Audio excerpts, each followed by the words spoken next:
सुमन की चीखों से गूंज उठा। लेकिन आज की रात सुमन की चीखों को सुनने वाला वहां पर कोई भी नहीं था।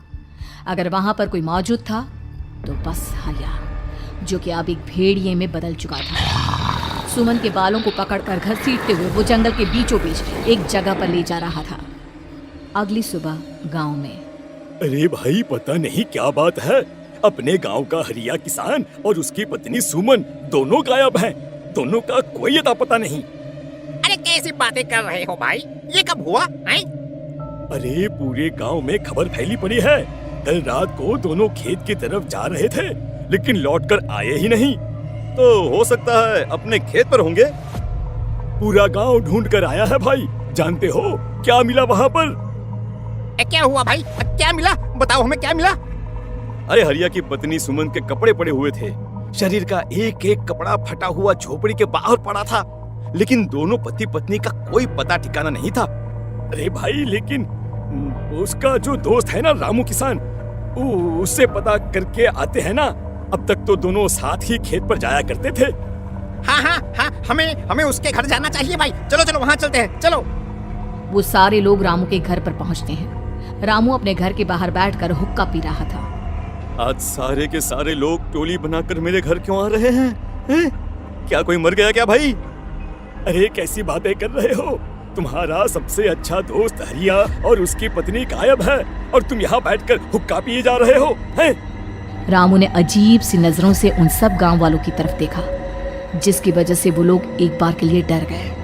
गायब है? अरे गायब नहीं है, मुक्ति मिल गई है। उन दोनों को मुक्ति मिली है। इस दुनिया में आकर हर इंसान पाप करता है और उसे उसके पापों के लिए मुक्ति मिलना बहुत जरूरी है। अरे ये कैसी बहकी बहकी बातें कर रहे हो भाई, हैं? और इसका चेहरा अजीब सा क्यों लग रहा है? लगता है दोस्त के मरने का गम बैठ गया है। पागल हो गया है शायद ये पागल।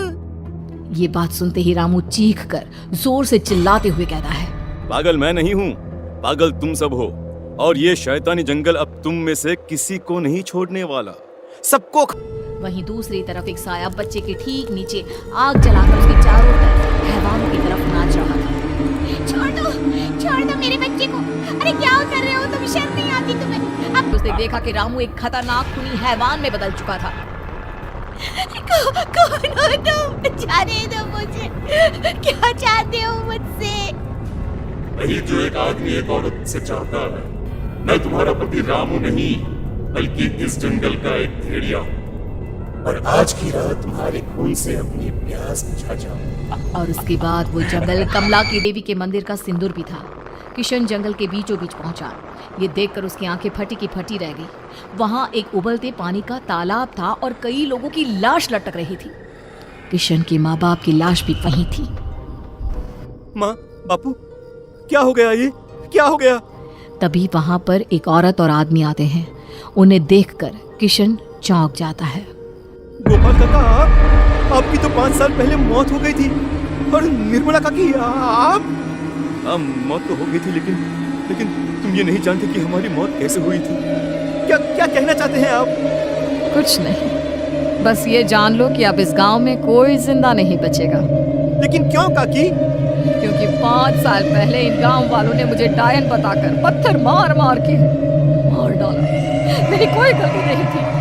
गांव का एक बच्चा क्या लापता हुआ, सारा इल्जाम मेरी पत्नी पे डाल दिया। और जब मैंने निर्मला की जान बचाने की कोशिश की तो मुझे भी मार डाला। आपके साथ ये बहुत गलत हुआ काकी, लेकिन आप जो कर रहे हैं वो भी सही नहीं है ना? तुम यहाँ से चले जाओ, वरना तुम भी नहीं बचोगे। हमारी आत्मा पिछले 5 साल से मुक्ति के लिए भटक रही है। चले जाओ यहाँ से। मौका देखकर किशन सिंदूर उन दोनों के ऊपर डाल देता है। उनका शरीर जलने लगता है और वो भयानक तरीके से चिल्लाने लगते हैं। अगले ही पल किशन उनके ऊपर कैरोसिन डाल देता है और वो दोनों जल जाते हैं। किशन अपने माँ बाप और दूसरी लाशों का अंतिम संस्कार करवाता है और अपने घर लौट जाता है। लेकिन वो अभी भी इस बात से अनजान है